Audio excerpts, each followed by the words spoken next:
reason the culture is post-Christian is not necessarily because we've engaged in the culture we're in lost, but perhaps because we did not provide soul-satisfying answers to the biggest questions of our age. I think by and large, what we did is we produced the megachurch as a response to some of the biggest questions of our day, which would be human sexuality, meaning, existence, race. If you don't have to think out and argue and justify a position in the public square, then you don't do it, and you grow lazy.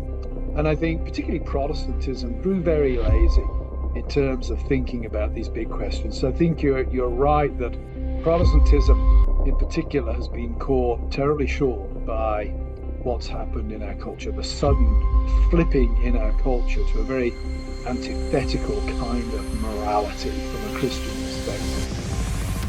Welcome to Indie Thinker with Reed Huberman. You're about to make the jump from the dishonest mainstream media into free and independent thought from key thought leaders on the subjects of culture, causes, politics, and faith. Welcome to Indie Thinker with Reed Huberman. I'm Reed Huberman, and I'm really excited today to have somebody who has been an inspiration to me as of late, based upon his writing and his intellect. Our guest today is Dr. Carl Trueman. He's a pastor, he's a professor, he's a philosopher, historian, theologian, and I would say a cultural commentator.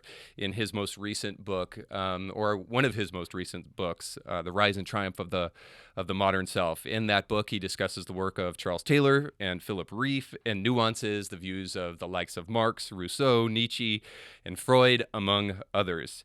And he does so to diagnose kind of what's going on culturally, which is what we do here on Indie Thinker so much. Where do these ideas stem from? What's the history of these things? And what can we make of them?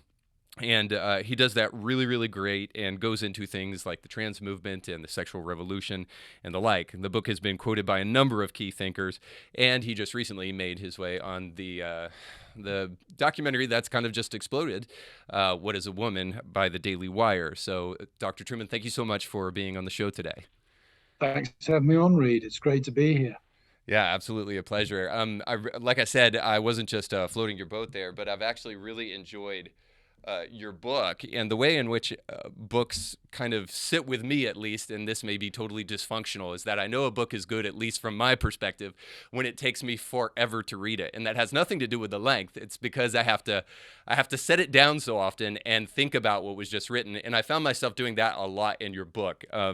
Again, this is totally sincere. I'm doing the same thing right now with G.K. Chesterton. I can't read many sentences before I have to set it down again. And I did that with your book so many times just because I feel like it's so relevant to what's going on in the world today. I don't know if when it's all said and done you'll call it your magnum opus, but it certainly is a very, very important book for our time. So I'm glad you took the time to write it, and it's been very inspirational to me. So we'll dig into the book for the bulk of the conversation today, but I'd like to just maybe start off on a light note, I suppose, before we dig into the weeds and go to heavy lifting. So tell me a little bit about your experience with being on the documentary The Daily Wire, because I was surprised to see you there specifically because maybe this is just because I'm desperate to have our voice represented in the culture. But even though the vast majority of the guys at the Daily Wire are Christians, it was still good and refreshing to see a thoughtful Christian voice, philosopher, theologian represented in a film like that. So I guess I'm just kind of curious, and then I'll dovetail with another question that's relevant to it. But how did you get in contact with those guys, and what was it like filming the documentary?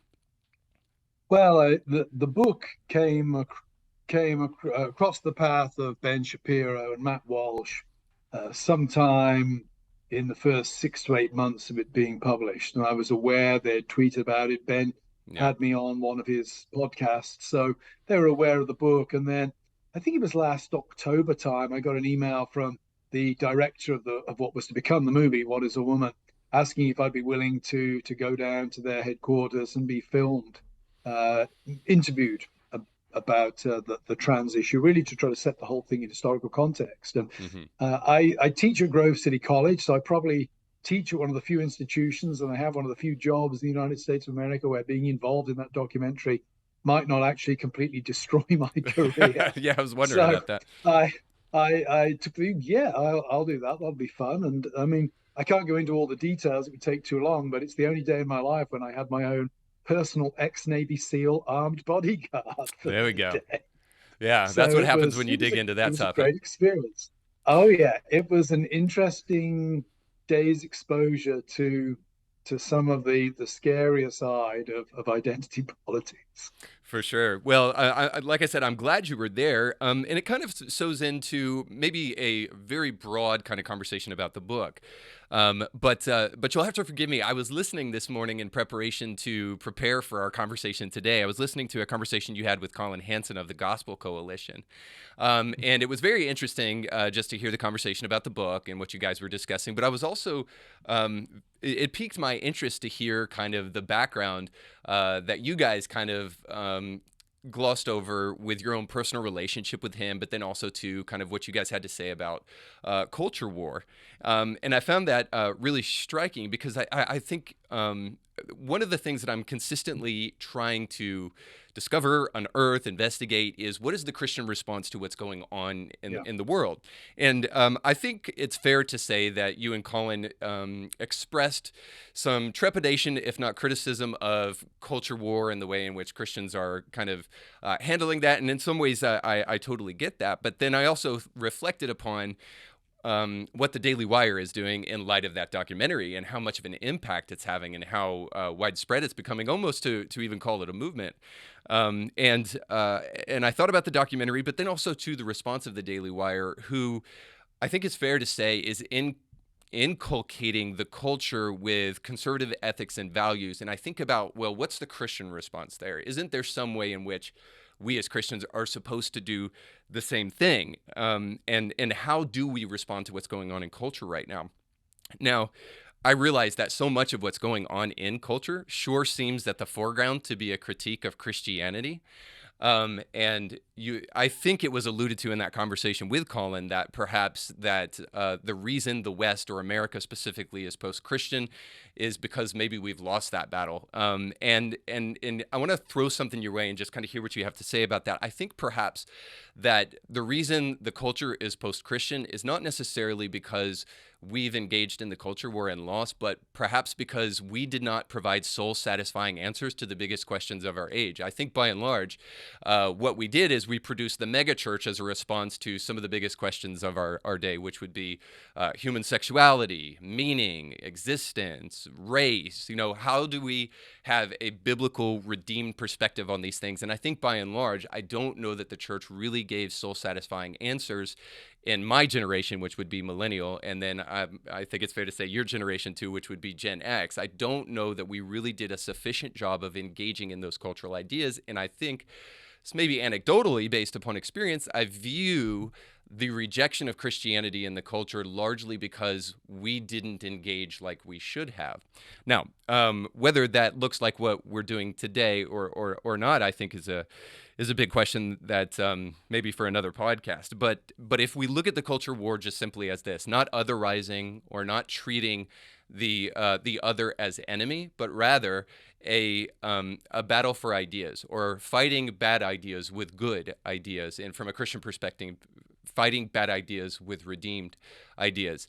I look at your book and I think to myself, boy, this is a great tool in the toolbox in order to be able to do that. So I'm curious about what you think the role of your book is in the kind of greater auspices of the culture war, or if there is a critique that you have about that. What is it, and how does your book fit into something that doesn't coincide with the culture war? Yeah, I think there's a couple of comments there. First of all, generally in culture war, I think that the Bible itself uses martial language. So Yeah, the idea that we're in a war is not in and of itself a bad thing. Really, when we talk about culture war, often we're talking about strategy and tactics rather than the bigger phenomena. There's no doubt in my mind that the world is a spiritual battleground. The Bible yeah, makes that very clear. Uh, Second thing is I think that you're right in what you say about how we've lost ground. I'd put it this way. I think that for many years, for many generations, the basic moral framework or instincts of Western society tracked pretty closely to the moral instincts of Christianity. Right. So homosexuality was regarded as wrong. It may have been regarded as wrong for the wrong reasons, Right. but the basic moral code of the West tracked with the basic Christian ethical code, and the reasons for that, the Christian origins of the Western ethical code. I think what that did was it made us lazy, Mm. because if you don't have to think out and argue and justify a position in the public square, You then you don't. don't you Yeah. don't do it, and you grow lazy. And I think particularly Protestantism grew very lazy in terms of thinking about these big questions. So I think you're right that Protestantism in particular has been caught terribly short by what's happened in our culture, the sudden flipping in our culture to a very antithetical kind of morality from a Hmm. Christian perspective.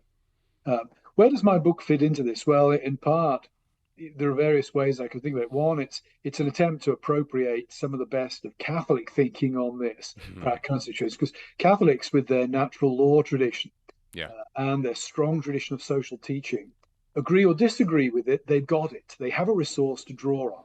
And I think that one thing that Protestants, I'm grateful now to Catholicism for, is there's certain resources there we're able to draw on. Yeah, I agree. Secondly, I think that you know, I'd want to distinguish the culture war. So the culture war takes place on at least two levels. Hmm. On one level, there's the battle for policy within and institutions within the broader culture.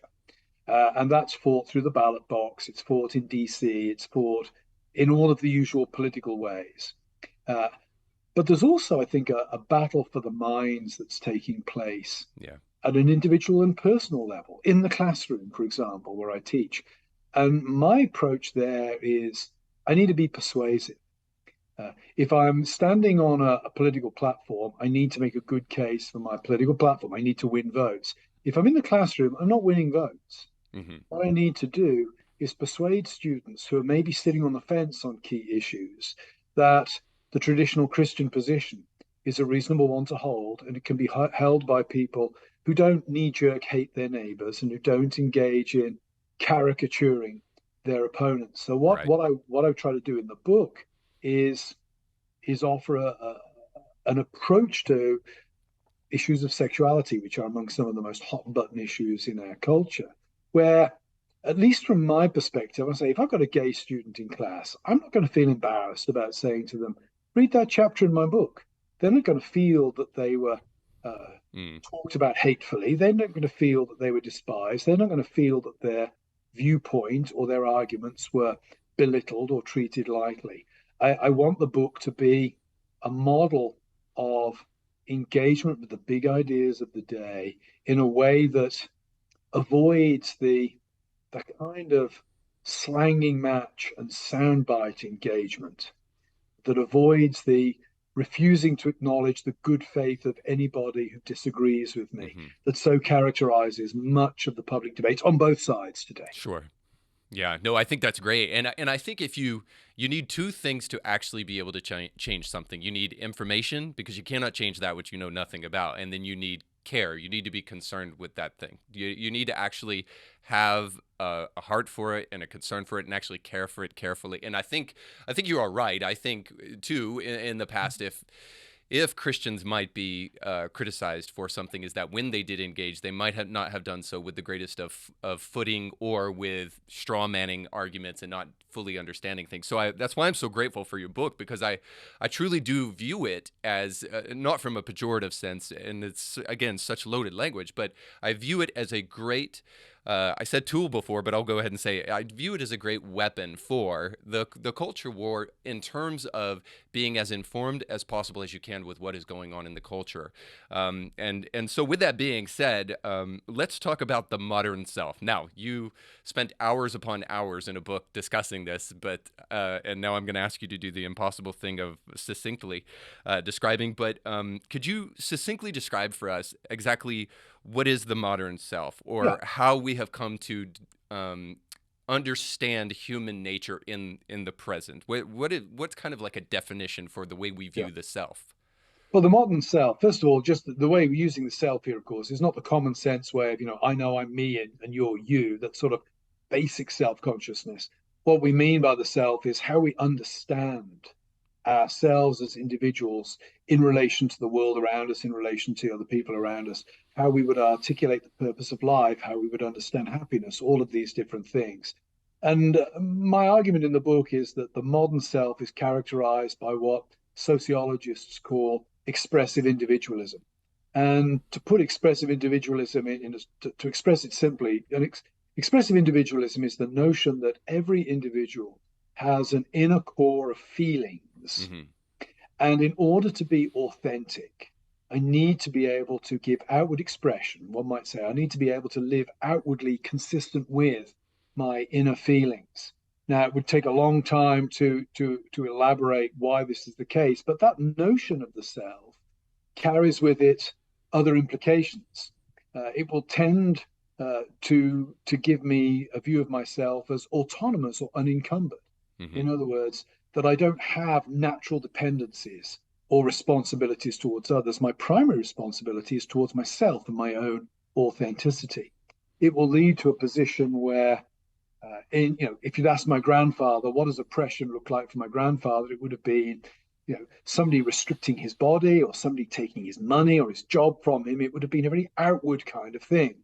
When we think about oppression now, we often think about words people will use about other people, epithets that we might apply that are deemed to be hurtful or damaging or traumatizing. But again, that derives from a notion where the real me is this core of feelings. Mm-hmm. So the most significant things that can be done to me are the things that affect that inner core of feeling or stop me giving full expression outwardly to that inner core of feeling. And that, I think, is the broader context for a lot of modern identity politics. Think particularly of sexual identity politics. Uh, a lot of people, thought, well, we don't want homosexuality outlawed. We don't want people to go to prison for that. Mm-hmm. But we oppose gay marriage because that would water down marriage. Well, for the express individual who identifies as a homosexual, that resolution is never going to be good enough, because to deny me as a homosexual man marriage is to tolerate me rather than accept me. Mm-hmm. And if you tolerate somebody, you sort of allow them to exist, but you don't fully affirm them as who they are. So expressive individualism actually lies at the core of a lot of modern identity politics as well. Yeah. And you asked the question at the beginning of the book, or at least parrot the question that we're hearing so often in the culture, which is not only what is a man, but how do I know what a man is? And how did we get to the place where a woman can say they are a man or a man is a woman? And so going into this idea of the modern self, I was thinking about Augustine, and then I was thinking about your work on Rousseau and how the two have a very different fundamental understanding of what human nature looks like. So you think about original sin with Augustine, and then with Rousseau, you think about the quote that that men are born free, but everywhere are in chains. And so there's a very fundamental different understanding here of what human nature actually looks like. So one is born in original sin, one is born free, but then society is oppressing it everywhere. And it kind of sews into this kind of what you're saying with the modern self. Like, I think, therefore I am, and my feelings dictate who I am, and my feelings can't be wrong. And it's such an interesting thing, because I think about growing up, and I think it was not a foreign idea to think about fighting against my feelings because my feelings might be wrong. And it almost seems as though that's totally 180'd and flipped on its head now, and it is criminal, as it were, to resist what one may feel. So I guess I want to specifically focus on Rousseau, because I think in his ideas will help us really unearth where we've gotten to in the present. So why do we think this way in our present age? How come we perceptualize the modern self based upon feelings, and maybe specifically Rousseau and what he passed down to us that gave us this impression? Yeah. I mean, you're really asking the question, what is it that makes Rousseau's ideas plausible to the extent that they've become sort of dominant in modern society? Yeah. There's no simple answer to that. I think part of the answer is a collapse in authority of external authorities. Rousseau, of course, is writing in the 150 years after the great crisis of the Reformation. Uh, he's writing in the immediately prior to the French Revolution. The 18th century is a century of upheavals. It's a century where the markers of traditional identity, place, uh, vocation, uh, are all beginning to be transformed. The arrival of trade, mercantilism, these kind of things are beginning to change how people relate to technology is changing. And what Rousseau does is give early articulation to this notion of human beings as defined by their autonomy. And in the centuries since Rousseau, that has only become more plausible. Hmm. Technology has at least tempted us to think we're free. I think there's an argument to be made for saying that technology has just enslaved us in different ways. Yeah. But at an intuitional level, technology seems to make us the masters of the universe, even down, with the trans issue to the point where now not even my own body has the final say in who I am. Hmm. If my feelings run counter to my body, guess what?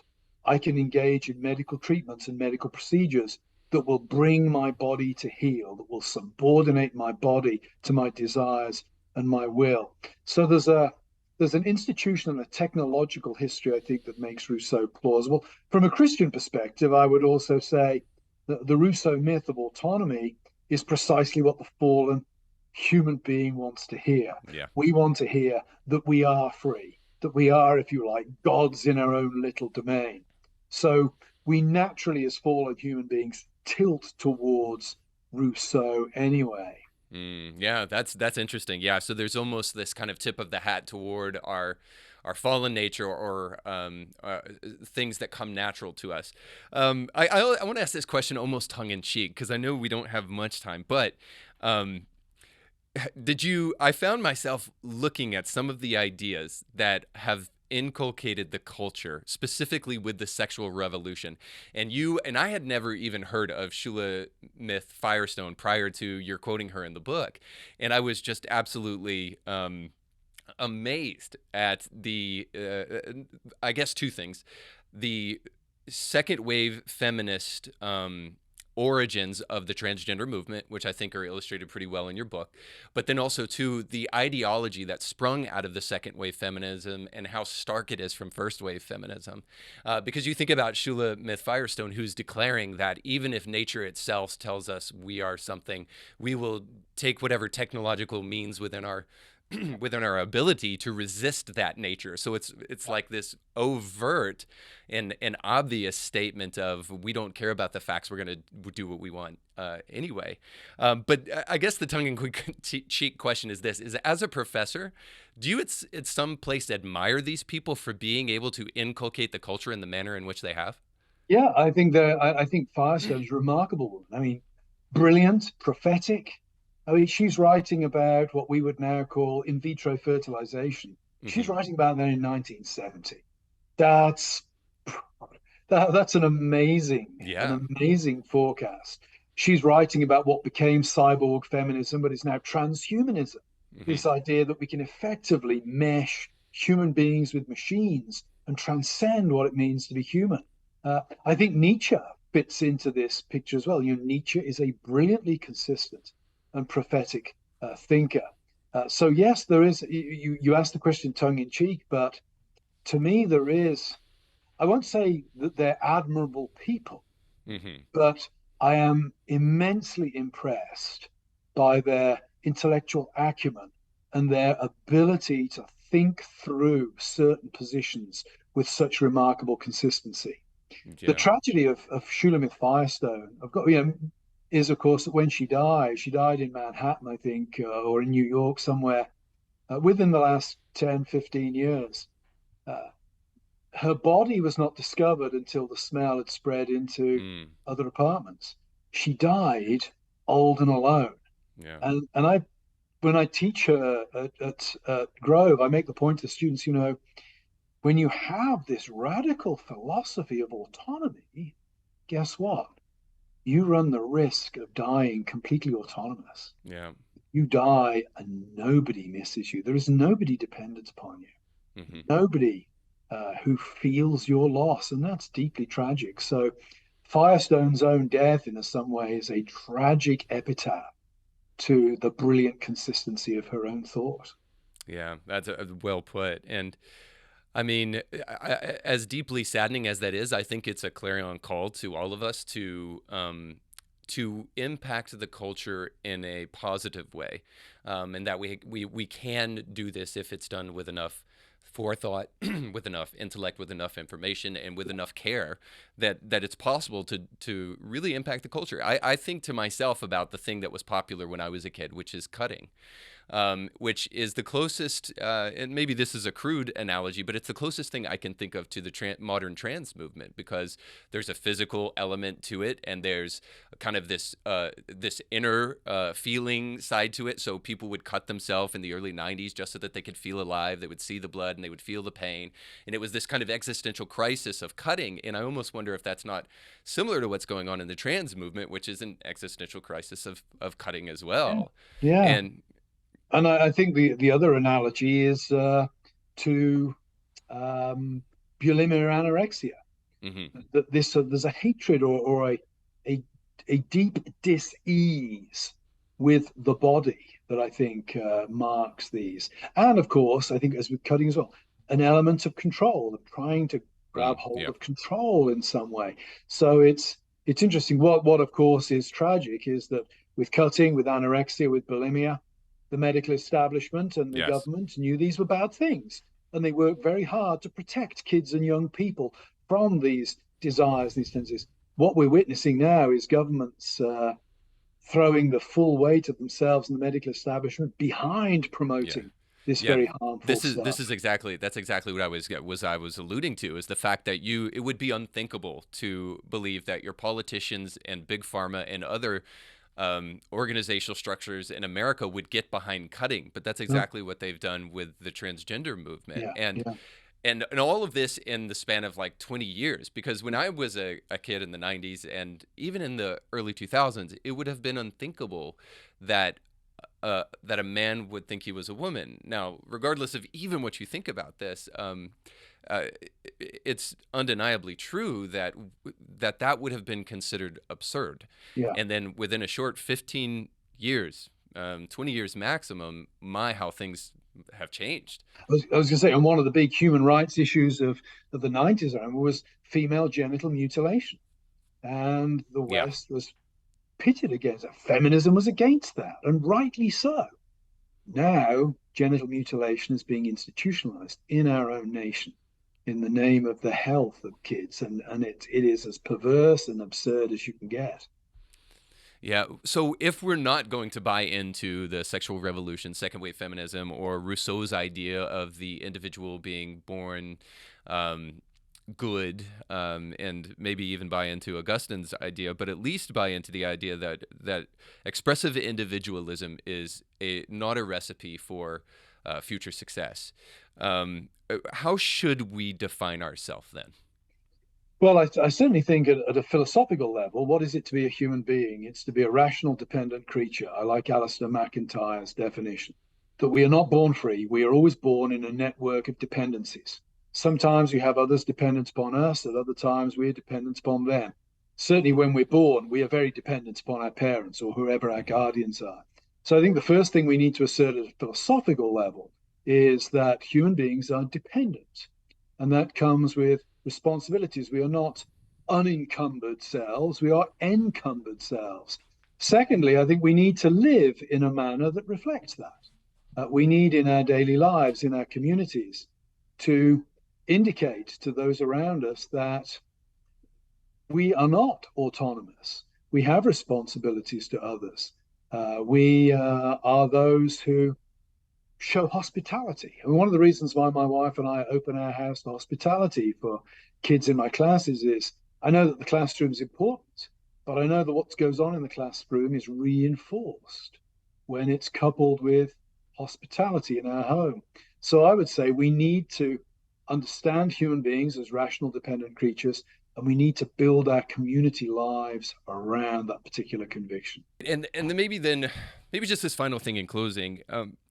Where does religious thought play into the defining of self. Now, I think to myself about this that in the overturning of Roe v. Wade, or in just the pro-life in the pro-life discussion that we're having in America right now. Now, Christians are almost forced to do something interesting. I think we're forced to speak about the human being on like a cellular and a material level, which is actually something that Christians aren't necessarily that comfortable doing because we're used to speaking about human beings in a different fashion.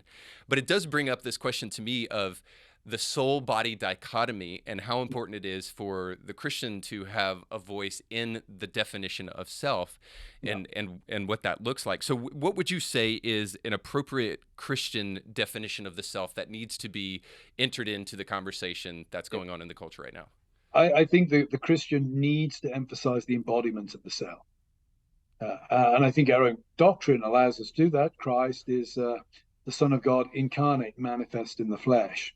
I think one of the things we don't, if you like that, I think the weakness has been that Christianity has tended to prioritize the soul over the body. We tended to tilt that way. Mm-hmm. I think that a recapturing of the notion of my body is not a container in which my soul, which my soul occupies, like a man might occupy a spacesuit. My body is me, and we know that intuitively in terms of the language we use. If we were in the same room now and I shook your hand, you wouldn't say to oh, Carl's hand shook my hand. Mm-hmm. You would say we shook hands. If I kiss my wife doesn't say, oh, Carl's lips touched my lips. She says, Carl kissed me. We intuitively know that our bodies are integral to who we are as human beings. So I think in Christian circles, a recapturing of the notion of the body in terms of selfhood is very, very important. It allows us to avoid that dichotomy, as you say, between inner feeling and bodily reality. And I think it also finds points of contact with the non-Christian world. We intuitively know, even non-Christians intuitively know that sexual crimes are profoundly disturbing. Mm-hmm. Why are they profoundly disturbing? Because they are bodily engagements that don't just traumatize or violate the body, they violate the self by violating the body, because body and self are inseparable, sexually speaking. So I think that an understanding of personhood connected to embodiment will give us, I think, a way of talking to our own Christian people in more intelligent and persuasive ways about sex, abortion, things like that, but will also potentially provide us with common ground with those who may disagree with our premises. People may disagree that we're made in the image of God, but they may still agree, well, actually, yeah, my body is an integral part of me. It's not simply a spacesuit. So this last question, I think I know the answer to, which is always, I guess, a dumb question, but I still want to hear your response to it because I think it's so important. And I find myself consistently wondering about where we're at in terms of the culture. And the way I liken this is from a biblical perspective. Are we in the midst of Isaiah or are we in the midst of Jeremiah? And Isaiah was, hey, before it's too late, repent. And then Jeremiah was, guys, it's too late. I'm just going to tell you what's about to happen. So there's a part of me that wonders if the rise and triumph of the modern self is not too late because we've been programmed so deeply by the culture to think the way that we're thinking. So what do you think about that? Do you think that there is hope to leave the concept of the modern self that we've evolved into and to fundamentally change that and to reclaim some of these objective truths that as a culture in the past that we used to believe in? It's an interesting question. I think to some extent, the question, are we in Isaiah or Jeremiah, it's unanswerable. I don't have an eternal perspective that allows me to make that call. What I do know is that I have an obligation as a Christian in the present day and age to fulfill my responsibilities, not simply to the world around me, but to generations yet to come. So my take on this is, I don't think my book is going to turn things around by the middle of next week. I don't think my book is going to turn things around in my own lifetime.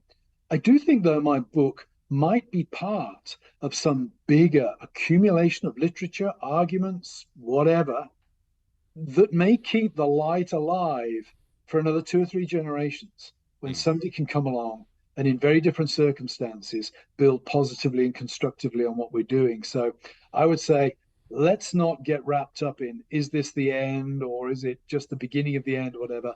Let's focus on what our responsibilities are in the present vis-a-vis generations yet to come, and make sure that we leave behind something upon which future generations can build, even if we ourselves are not fortunate enough to live to see that building. Very optimistic, and I agree, and well said. And I don't think you would have said it any differently, based upon the fact that you actually just released a new book. So this popped up just recently, and I was very surprised to see it after the amazing amount of labor that it took you, I'm sure, to do The Rise and Triumph of the Modern Self. But I hope it's fair to say this, and you correct me if it's not, but you just released a book that's almost a primer to The Rise and Triumph of the Modern Self, where you dig into a lot of the ideas, or at least a lot of the thinkers that that you discuss in the Yeah. book, and kind of focus in on those thinkers. And it's called Strange New Worlds. So, how would you describe that book? Would you call it a primer on the rise and triumph of the modern self? It contains a little bit of new material, but it's basically a précis of the overall argument of Rise and Triumph, designed specifically for busy people who don't have time to read 400-page book. It's designed for Yes. Sunday schools. It's designed for reading when you're on the train on the way to work. The origins of it were my friend Ryan Anderson at the Ethics and Public Policy Center. When the big book came out, called me and said, "Love the book, but there's one problem. It's too long. No DC staffers are going to read it. You got to do something shorter." So the idea was get the argument out in a more accessible form. And if anybody wants more information, they can go to the bigger book where the argument's laid out in detail. But the bones of the argument are in the smaller book.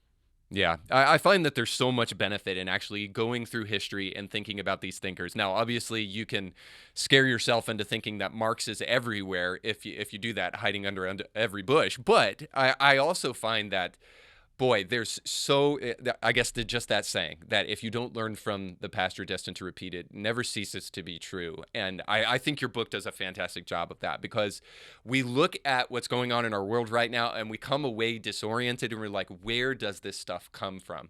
And your book just does a fantastic job of saying, hey, the curse causeless shall not come, if you want to use proverbial language there. Like, hey, there's a reason that this stuff has happened, and it's happened over a series of time and people and events building upon one another. And seeing where these ideas come from help us understand them and then help us address them. So needless to say, thank you for taking the time to create both of those books. So I know you've got to go, so I just want to thank you for taking the time to be with us today. That'll wrap us up for this guest show. Guys, don't forget to like, share, and subscribe, and you can comment below if this video was helpful to you. Thanks so much for watching. We'll catch you next time. Our thanks again to our guests for being on the show today. Indie Thinker with Reed Uberman was brought to you by our sponsors. If you like what you heard today, please do us a big favor and give it a 5-star review, and like it and share it with friends. And if you want to hear more awesome guests, make sure to check out past episodes. Indie Thinker is a nonprofit paid for by our sponsors and the generous gifts of people like you. In order to hear more great guests like you did today, please consider giving a tax-deductible gift by going to indiethinker.org. And just remember, your voice matters, but infinitely more when you think for yourself.